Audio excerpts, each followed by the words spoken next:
The Global Civilization Initiative is a new major public product provided to the world by China after the Global Development Initiative and the Global Security Initiative.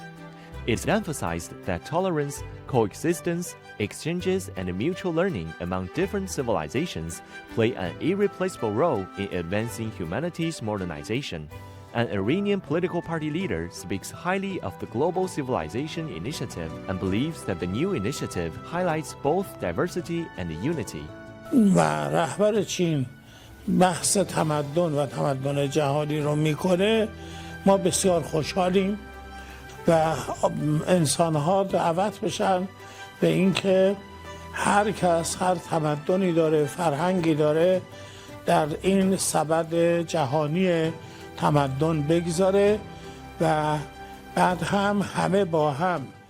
در ارتباط جهانی فعلی با صنعت و پیشرفت‌های آینده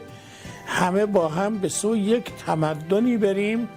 که برخواسته از همه تمدن‌های بشری، از همه فکرهای بشری باشه. لذا در این زمینه ما اقدام رهبر شما و